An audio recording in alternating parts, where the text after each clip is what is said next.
Imagine your new favorite AI coding workflow. You drop one sentence and the new Codex plus O4 mini scaffold an entire SaaS for you. In this video, we'll start from a blank folder and before your coffee cools, auto-generate a clean React front end that lets you upload product images and create product videos from them. You'll learn how to build SaaS applications with the new AI system that translates natural language to code and how to use it together with open source models for generating videos. Let's start by creating a new project folder. I'll call it Product Demo. And now, let's navigate into that folder. Let's use Cursor's terminal so we can conveniently track which files Codex creates during the process. Let's head over to the Codex GitHub repository. I'm looking for the Quick Start Guide. Here it is. We need this command to install the CLI globally. I'll copy that. Now back in our terminal, I'll paste the command we copied, and let's run the installation. Okay, that's installed. Next, we need to set our API key. Let's grab this export command. I'll clear the screen first. Now let's paste the export command.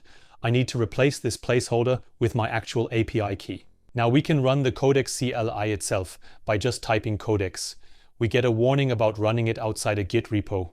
That's fine for this demo, so I'll type Y to continue. And here we are in the Codex interface. We can see our session ID and working directory. It's using the O4 mini model by default, and the approval mode is currently set to suggest. Let's change the approval mode. I'll type /approval. We have suggest, auto edit, and full auto. Actually, let's go straight to full auto for this demo. Now, what does full auto mean? Let's check the security model documentation here.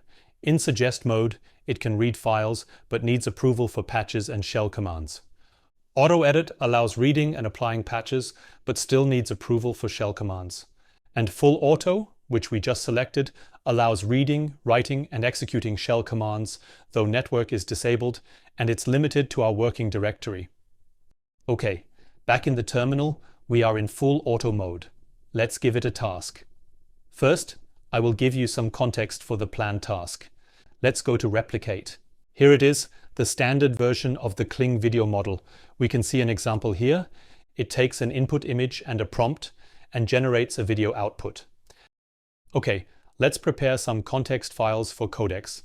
I'll create a markdown file called klingreplicate.md. I have pasted the Python example code from replicate into it. Now, let's have a look at another file, kling.md.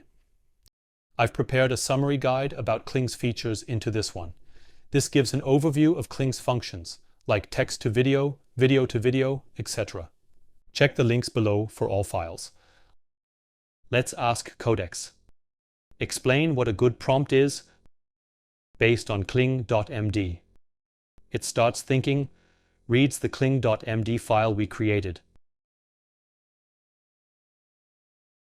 And based on that file, it explains that a good text-to-video prompt for Kling should be clear, natural language, and much more.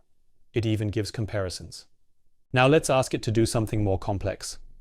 All right, please create a simple script that allows me to create videos with replicate and Kling. See klingreplicate.md. It's thinking again.